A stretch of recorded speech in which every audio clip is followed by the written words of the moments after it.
Hey friends, your pal Mike Shea from Sly Flourish here with another episode of Sly Flourish's Lazy GM Prep. In this weekly show, I go through steps from Return of the Lazy Dungeon Master while preparing for my Sunday RPG. In this case, I am running a homebrew Numenera campaign called The Rise of the Fourth Emperor.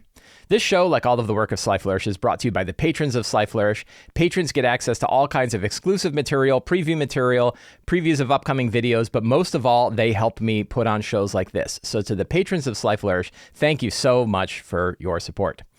Last week, the characters went to the town of Scarlet Watch in my game. So let's see, a 30-second campaign summary is that a very powerful, super powerful entity that exists in both our world and the outside, which is like the outer planes kind of, and the data sphere, sort of like cyberspace, known as the Fourth Emperor, is returning to the planet. They have the Fourth Emperor ruled over a 100 million year period of history back 700 or 800 million years ago, and controlled all life on the planet. Basically took over and controlled all life on the planet for a period of time. It's not really sure if it's like 100 million years, but it's a long time, millions of years. And this entity thinks in million-year increments, right? And then something got rid of it. And then there was like another 100 million year period where something else had taken over, but nobody really knew what it was. They have discovered that this thing that ruled over that period of time is an entity known as the Hex. Entity might be a strong phrase. Some kind of thing known as the Hex. That's going to be relevant in today's game, I hope. And so the Fourth Emperor is coming back. The Fourth Emperor is just this super powerful otherworldly entity. It is, when it arrives, it is arriving with these things known as heralds. There are a number of heralds. Heralds are constructs, super powerful, super artificial intelligences that exist in these spheres, these sort of metallic spheres. The spheres used to be orbiting the planet, but they have since come down to the surface of the planet in order to prepare the planet for the coming of the Fourth Emperor. This includes things grabbing up nanos. Nanos are sort of like wizards in Numenera, right? Grabbing up all of the people that have an affinity to the nanobots that exist inside the planet, and using them to create other things. Geoengineering the planet to increase, because the Fourth Emperor and its entities like methane. Building soldiers known as the Orgolians. Building soldiers known as the Orgolians, who sort of are their enforcers upon the planet. And preparing everybody else on the planet for this coming, doing other such things. The Fourth Emperor is very built heavily around the use of nanobots. It uses nanobots for a lot of things. So the heralds came down, the characters dealt with one of the heralds, and they realized that one of the other things that the Fourth Emperor has is a bunch of geostationary satellites that are able to fire tungsten rods down on the planet anywhere that it chooses, and by doing so creates the equivalent of a nuclear blast without actually having any radiation. So it is able to blow up cities if it wants to. And it has done so for cities that rebel against the Fourth Emperor. If the Fourth Emperor and if really the heralds decide this city's too much of a pain in the ass, it just blows it up, which means the cities that survive are the ones that are supposedly succumbing to the Fourth Emperor, which really means just not attacking anything right now. So the characters found out that there is a town, a very small town known as Scarlet Watch, where the ratio of nanos to normal people had been particularly high. Nobody really knows why, but more people that are connected to the nanobots are born there than are born anywhere else. And the Fourth Emperor figured this out. The heralds figured this out. So they sent Orgolian soldiers to go there, test people to see if they're nanos, and then if they are, take them to a place known as Amberfall. Amberfall is an old war ruin. It's a ruin of war machines, right? It's an old war machine depot or an old war machine vault. And that vault just happens to have the technology that the Orgolians and that the Fourth Emperor can use to sort of harvest nanos to do what they want. We're going to find out how. So the characters found out about Amberfall. They found out where it is. They had a really interesting kind of encounter, the very situational, what are we going to do to go into this town? And they said, well, we have a nano. Why don't we just have a nano walk into town and say, hey, I'm a nano, and see where they take her? And so one of the characters, which one? Walked in the middle of town and said, screw all you Fourth Emperor jackasses, I'm a nano, right? And a bunch of like Orgolians kind of looked at each other and said, well, grab her up. And so they grabbed her and they took her to what apparently was like a sheriff's house, like a place where they had like 3 other nanos that were there, but they had sort of cages that were set up, and there was a Orgol, like experimenter creature, right? And it said, don't worry, we're going to find out who you are soon. And it immediately tried to stick her with a hypodermic needle. And she dodges the hypodermic needle and it says, oh, don't worry, this just calms you down so that we can run the rest of the experiments. And tries to poke her again. And she says no. And the rest of the characters kick in the door and they're like, screw this. And they burst in through the back wall, killed a couple of Orgolians, destroyed the Orgolian experimenter machine, and grabbed Juniper and rescued the people who said, we've got a safe house. We have a place we can go. And they went down into these tunnels underneath the town where they met other people who were there who said, yeah, we've been trying to hide from the Orgolians. And so that's where they found out about Amberfall. That's where they found out that the nanos had been going there. No one says like, look, the nanos that have gone there, nobody's gone there. But one of the nanos that went there is Juniper's mother. Right, Juniper's mother had come here, and Juniper's mother was one of the earlier nanos who was captured. And I think this is going to be our Ted Brodigan facilitator, right? So the characters are going to start on their way. I think for fun, I think to kind of push things forward, we're gonna jump to them sitting at the entrance of Amberfall. All right, I have a lot of different inspiration for what's happening in this campaign right now. Two big sources of inspiration for me right now are the Stephen King novel Wolves of the Kala, which is about halfway through the Dark Tower series. I reread the Dark Tower series a couple of years, I guess it was 3 years ago now. I lose track of the years. And the Wolves of the Kala part was a big one. So like Kala Brim Sturgis was the name of the town of Wolves of the Kala, and it had twins, and it had the wolves were these like mechanical creatures that came in and grabbed the kids and took them to this place called Castle Discord, was it? Something like that. And I'm taking a lot of that and saying, okay, nanos were taken over to Amberfall. So that is a big inspiration. Another big inspiration is I'm rereading the William Gibson Sprawl trilogy, which is the first three like real cyberpunk novels that had ever come out. And there's lots of fun like techno espionage sort of things that happen in those novels. I like it a lot.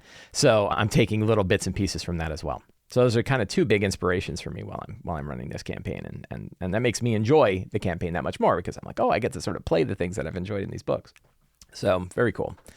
So the Strong start overlooking Amberfall, the War Machine ruins, right? So the question begins, okay, they're overlooking it. Well, what happens? Does a herald show up? Like what event could occur that would be kind of neat? So one could be, so there are two entrances. This is one of the things I've been thinking a lot about this past week. I talked about this on the pre-show. One of the things that I've thought a lot about in this past week is the idea of running dungeon crawls. And I've been thinking about it in the terms of D&D, but I'm also thinking about it in the terms of any RPG, right? And if you think about them infiltrating Amberfall, this is sort of a dungeon crawly sort of thing. And I wrote a 3,000 word article that I'm going to publish soon, I don't know when, about dungeon crawls. And I have sort of a bunch of principles of dungeon crawls that have helped me enjoy running them. These are not like house rules, really. They're just sort of a framework that I use to do dungeon crawls. And one of those is that a dungeon should have at least two entrances, right? That like if you have an area that you're going into, it's kind of it immediately hands some agency over to the players to choose where they're going to enter a dungeon. And two obvious ones are the hostile intelligent entrance and the hostile not intelligent entrance, right? And so sort of like if you think about a castle, it's like, well, you could try to infiltrate the castle directly, or you can go in through the old sewers, the monster-infested sewers, right? And that's that model of sort of like the wild area and the organized area, and how do you want to do it? It gives some immediate, do we want to do role play? Do we want to do stealth? Do we just want to fight our way in? It gives some options about the kinds of gameplay that the players are going to have by choosing which entrance they want to have. So I think we're going to do the same thing with Amberfall. Let's take a look at Amberfall. Let's look at its map. Because I don't know that Amberfall had a very obvious second entrance. But I think we could make one of these. So if we look at the map for Amberfall, I just grab this from Dyson Logos. Anytime I need a map for a location, it's like, well, you can make one, or you could go to the guy who's made 1,000 maps and is a very experienced map maker and take one of his. So that's what I did. I go to Dyson Logos. So I think that this map, which is a map that I'm using for Amberfall, doesn't have a lot of potential entrances, right? And what I think is that we're going to have one that sort of drops down into this back section here. I think that would be one entrance. That's sort of the wild entrance. And it could be sort of like natural steam tunnels, like natural steam vaults. That there's like chemical stuff going on in here. And the steam vaults are one way in. Whoops, that's the wrong one. Didn't I just create notes? Oh, I know what, I didn't name it. That's why. 29 May 2022, Sunday. For anybody that is interested, the software that I'm using to do my campaign planning is Notion. I love using Notion. If you're watching this video and you're wondering, wow, what's he using? It's in the show notes below. You can see a link to Notion and how I use it and get a template for building your own campaigns in Notion. I love it to death. It's in the notes below. If you're watching on Twitch and somebody will ask, somebody already has, but if somebody else is almost certainly going to ask later, anybody in the chat can type !Notion and it will paste a link to that same article that talks all about Notion. Saves everybody time. So yeah, so they look over Amberfall, 2 entrances, the natural steam tunnels or the shattered vault door. So I think for a strong start, a fun strong start that will change the calculus on which entrance to go into might be that there's probably 2 Orgolian Myrmidons and 2 Orgolian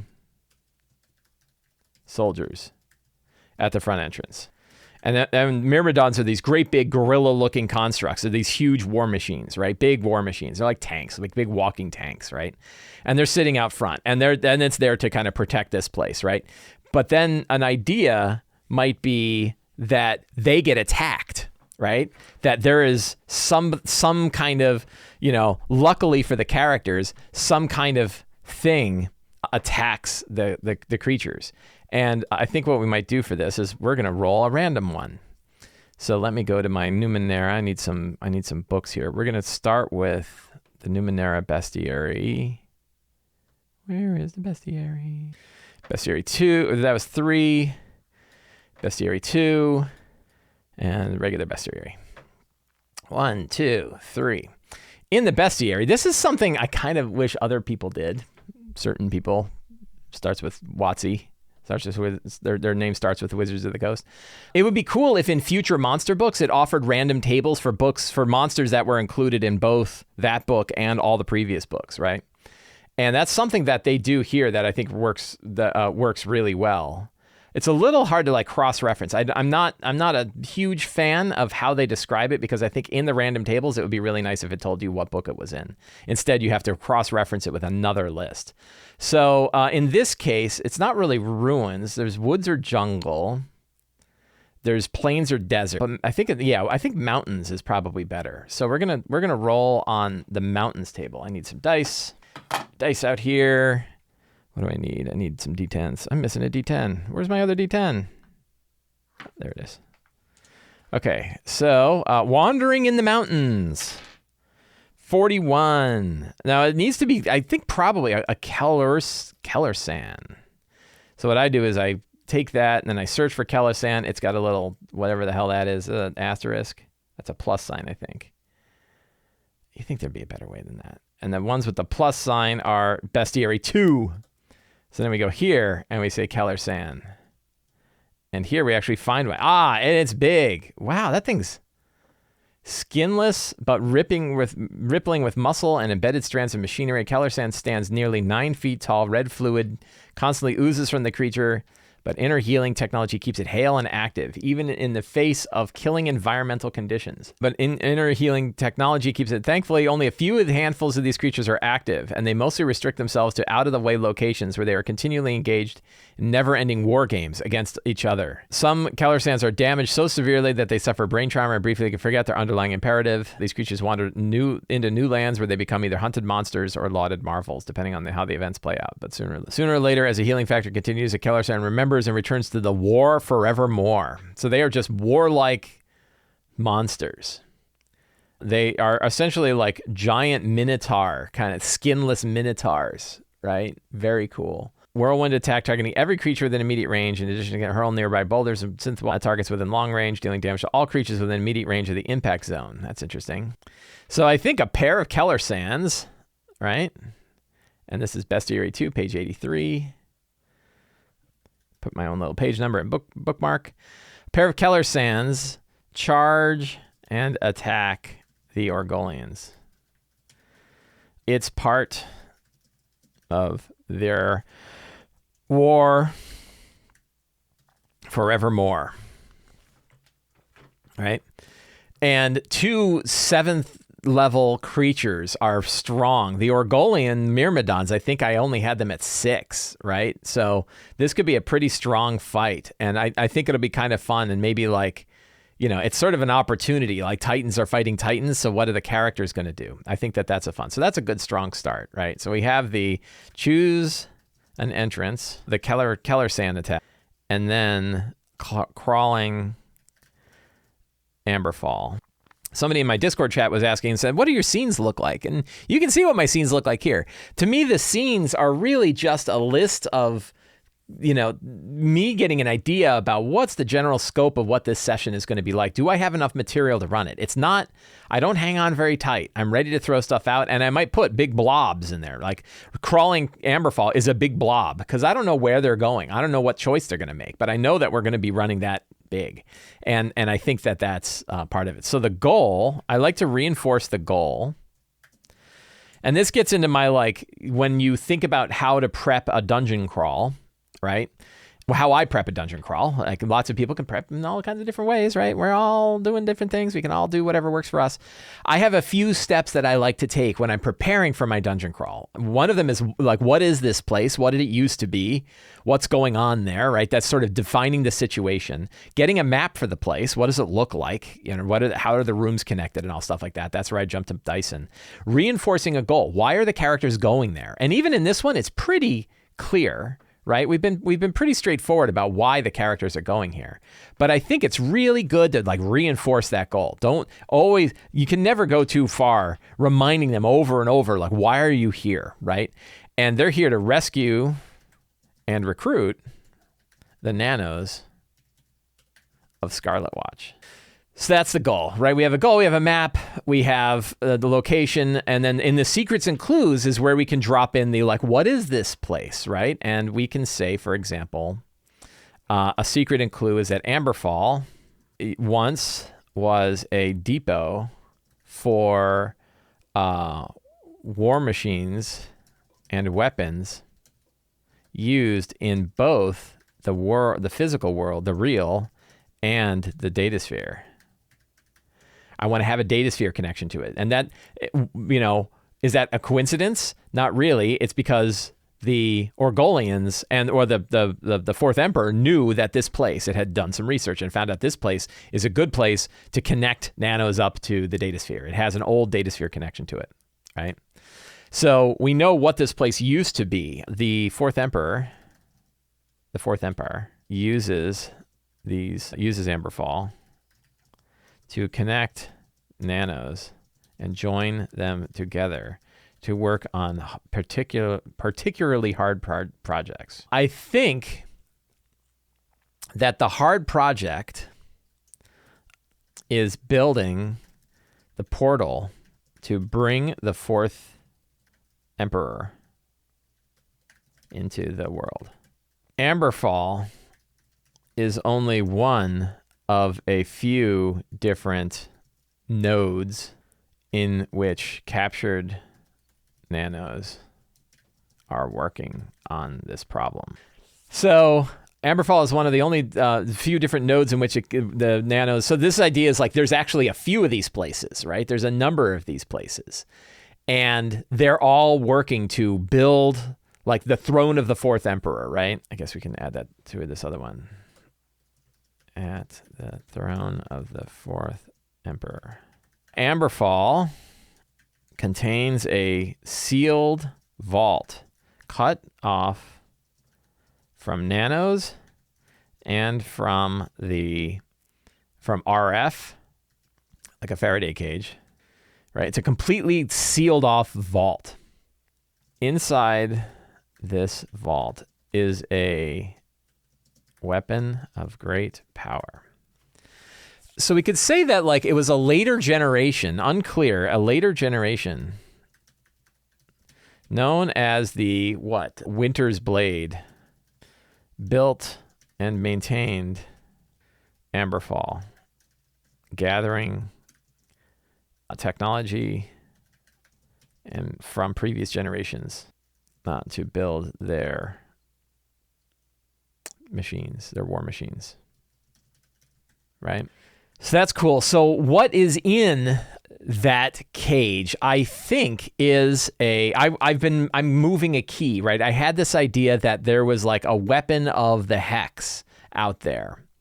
And I think this is where I'm going to steal directly. I'm going to steal directly from Neuromancer, William Gibson's Neuromancer. And the object kept in we'll call it the Black Vault, since it's cut off from like all light and all RF and everything like that, is a hex virus called the Con Mark 7. In Neuromancer, it's called the Quang Mark 7, but we're going to go with Con because it's sort of like the Conqueror, right? That the hex virus, the Winter's Blade, called the Con Mark 7. It's sealed in a glass canister itself, cut off from nanos and RF. So it's super encrypted, right? It's not super encrypted, it's super contained. It's got big vault that's RF protected and everything like that. And there's probably other Numenera devices that have been stashed in that vault that could be valuable and useful. But then there's also this canister, and inside this canister is this like, block, right? And it's just got like a kind of a burning symbol on it. And that symbol is a virus, right? And it's both a virus in the data sense and in probably the physical sense. It is a virus of the hex, right? And it is a super weapon. What it does, I don't know. Like, you don't want to make it so bad that they're like, we should never even touch that thing. Like, why ever touch it? It'll destroy the planet, right? But I think that if it could be contained and manipulated, it could be valuable weapon. There's a reason the Winter's Blade didn't destroy it.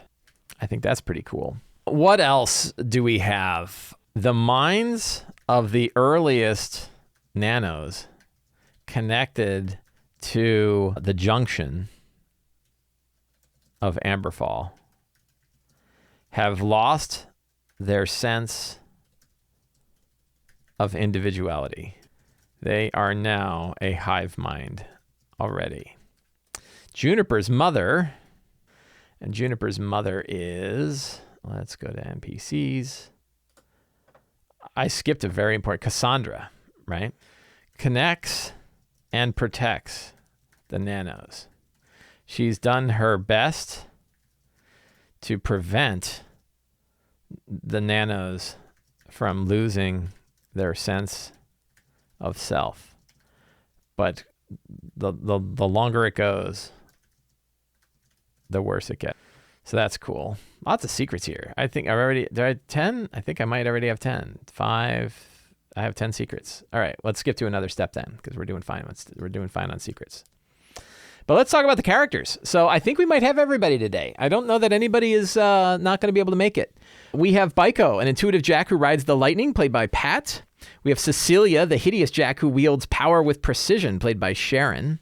We have Jad the Shade, the meddlesome Jack who persists. We have lots of we have 4 Jacks. Yeah. The meddlesome Jack who exists partially out of phase. He's been enjoying phasing in and out. We have Juniper, the cheerful nano who possesses a shard of the sun. We have Nikia, the beneficent Jack who acts without consequence. And we have Samji1138, a protective glaive who fuses flesh and steel. So are there any other... I think that maybe another secret, I know I'm packing too many secrets, but this is important when you have characters, is that Samji's Winter's Edge is the group that built Samji. They have a vault of Samjis beneath, what's it called? Oh, man. The Jade Colossus. It might be time for them to go to the Jade Colossus. They were interested in that before, and this could be, that could be a potential option. I don't know. So that's cool. The locations, obviously, we have Amber, right? And we're going to do some detailed work on filling out Amberfall. NPCs here, most important is Cassandra. But we also have Tacker and the Excagate. I don't want to forget about Tacker and their friend, Tacker and the Excagate. And I think, we have Rabbit, who's their communication with the Hive. And we have Terrence. Why can I never find Terrence? I spelled his name some weird way, and it means I can never remember how to pull him up. These are all NPCs that I've got. Teren. We're going to spell his name differently. There. Spell it in a way that I can remember. The interesting thing about Terrence is dead, but he managed to he used a piece of technology to copy his entire brain into a ROM construct. Again, stealing directly from Neuromancer. And now he can talk to them and offer them advice and stuff like that through radio, but he can't move with them. He can't travel with them.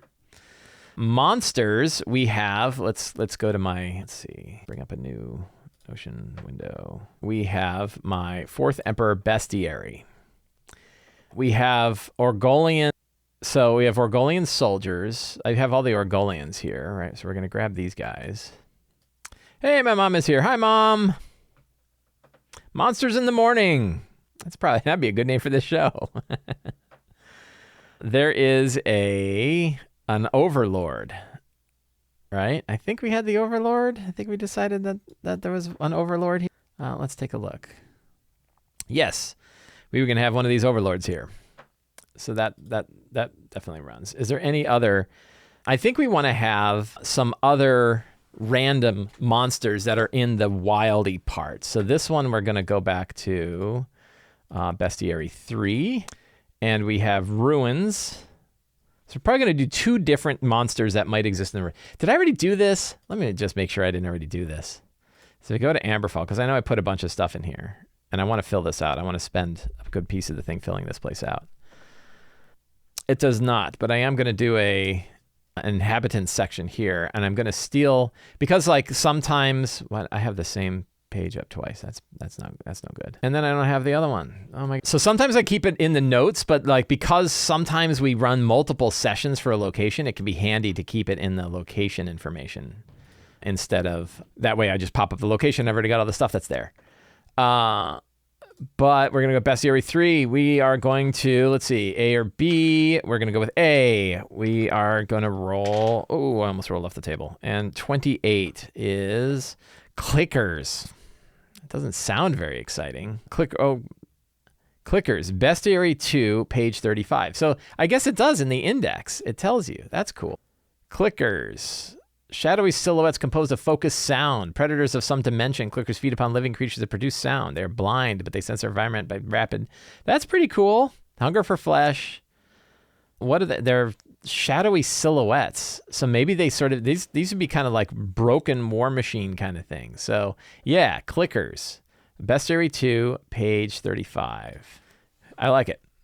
Those are level 3. So they're pretty small. So it'd be probably a horde of Level 3 is pretty low. I think does it usually say? It'd be nice if it said like how often these creatures, how many of them are in any given location. That's neat. Okay, so we got that. And so that is a good thing. The index of this includes the page numbers where you can find the monsters. That's good to know. So let's try a different one. Table 2, 78. Olenek. Oh, I skipped. Bestiary 2, page 168. Another Bestiary 2. Oh, no. Ooh, look at these things. Another level 3, though. Many-limbed, carapaced creatures with no apparent eyes that communicate via scent. Yeah, that's a little too much like the clicker. They look great, though. Oddities and weird items they collect align to produce unlikely weapons from their own bodies, ranging from simple pincers to complex as ray emitters and various ciphers. I mean, they look really cool. I'll throw it in the list. And this is 168. Bestiary 2, 168. That's true. Josh says, doesn't the level determine all the other stats?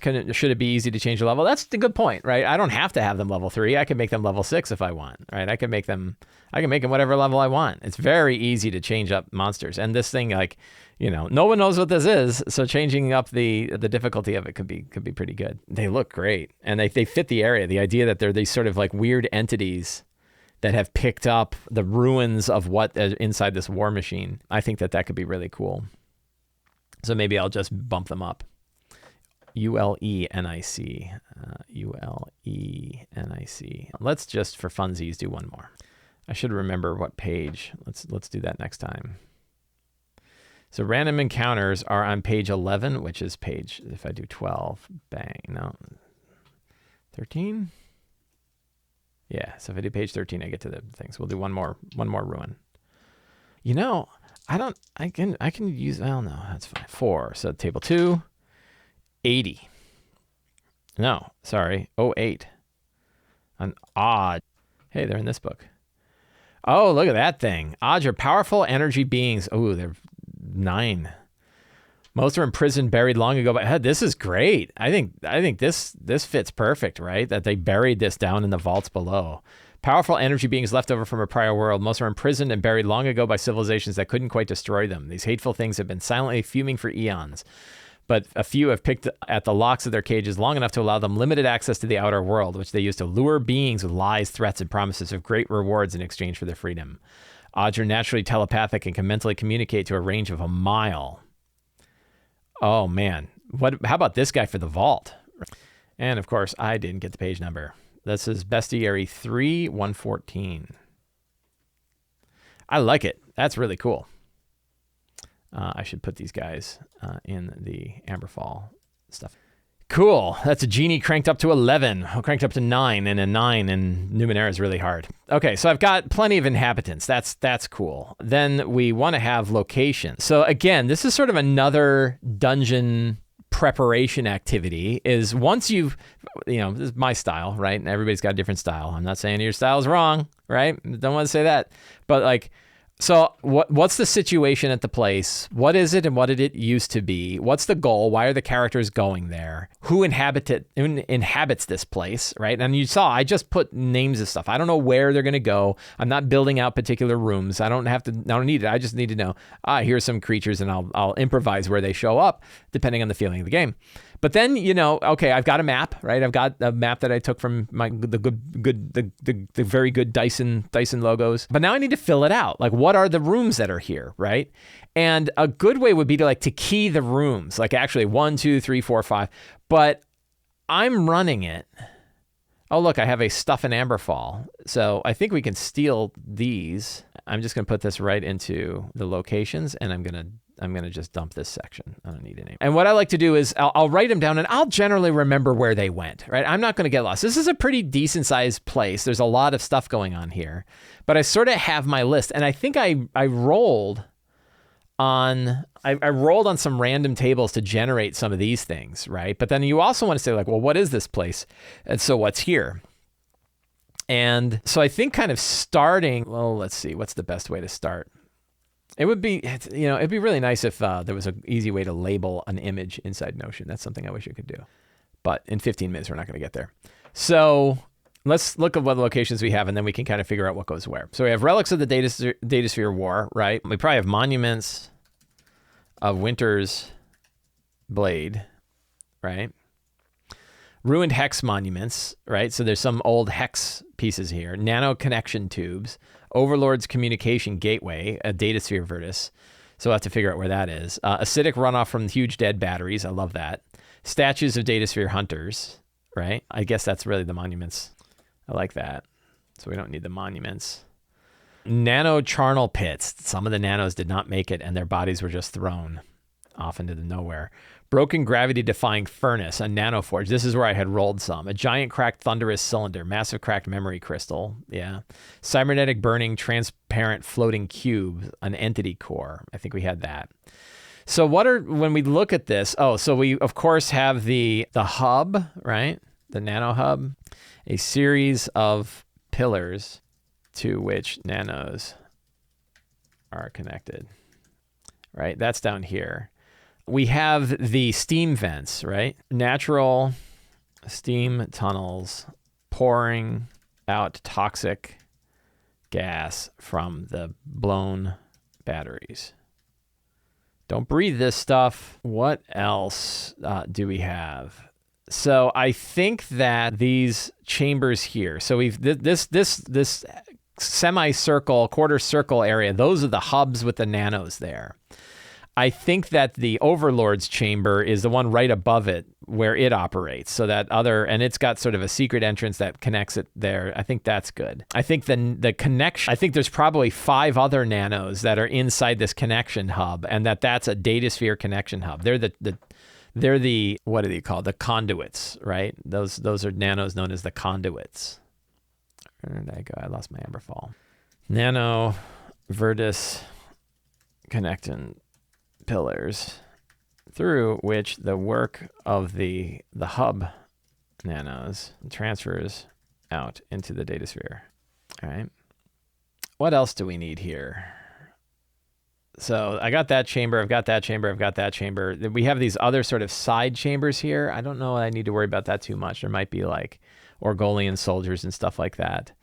There's probably the preparation chambers, right? I think some of these rooms might be the preparation chamber where recent captured nanos are affixed with head Vertis hardware.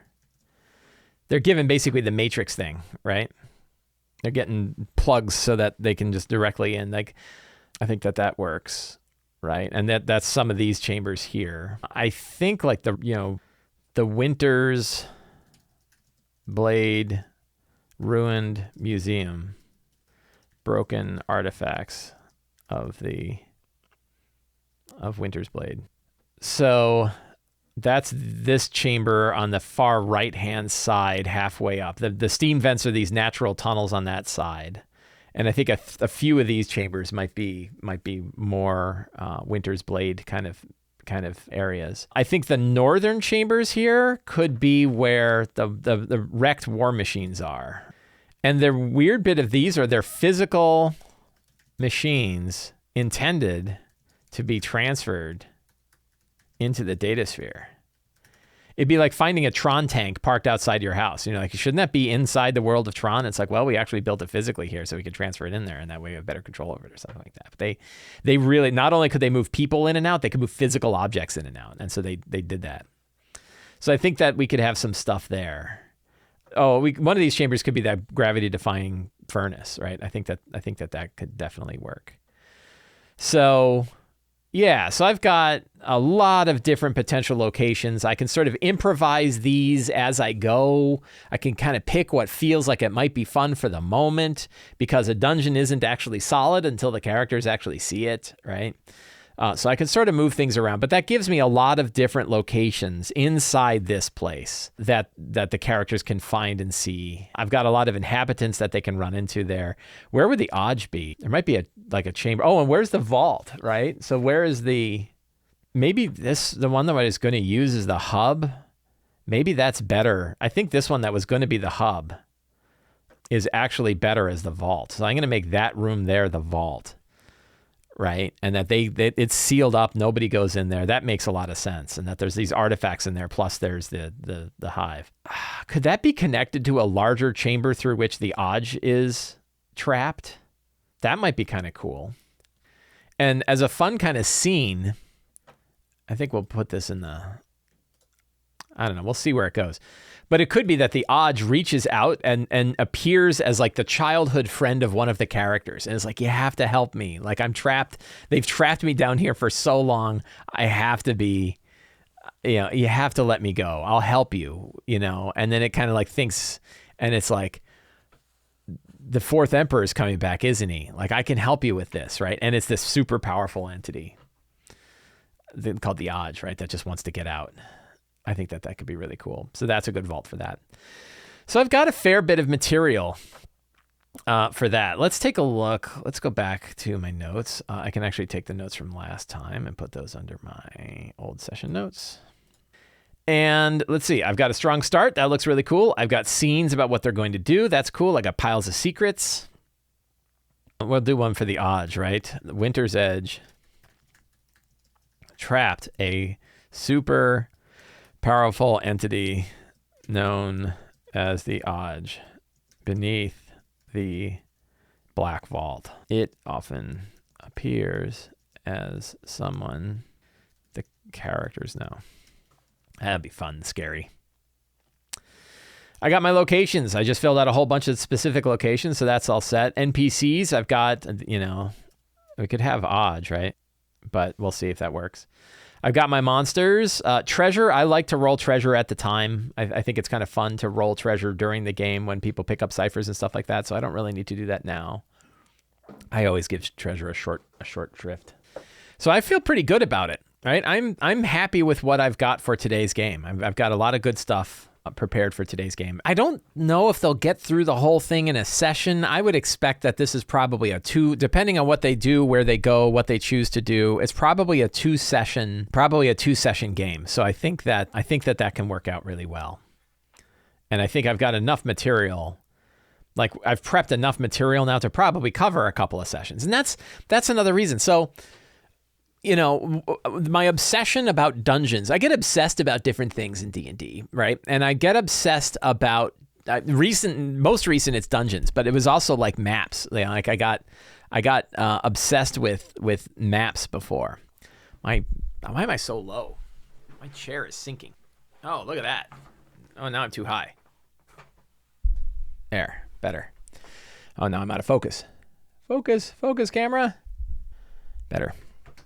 So now my microphone's not the right height.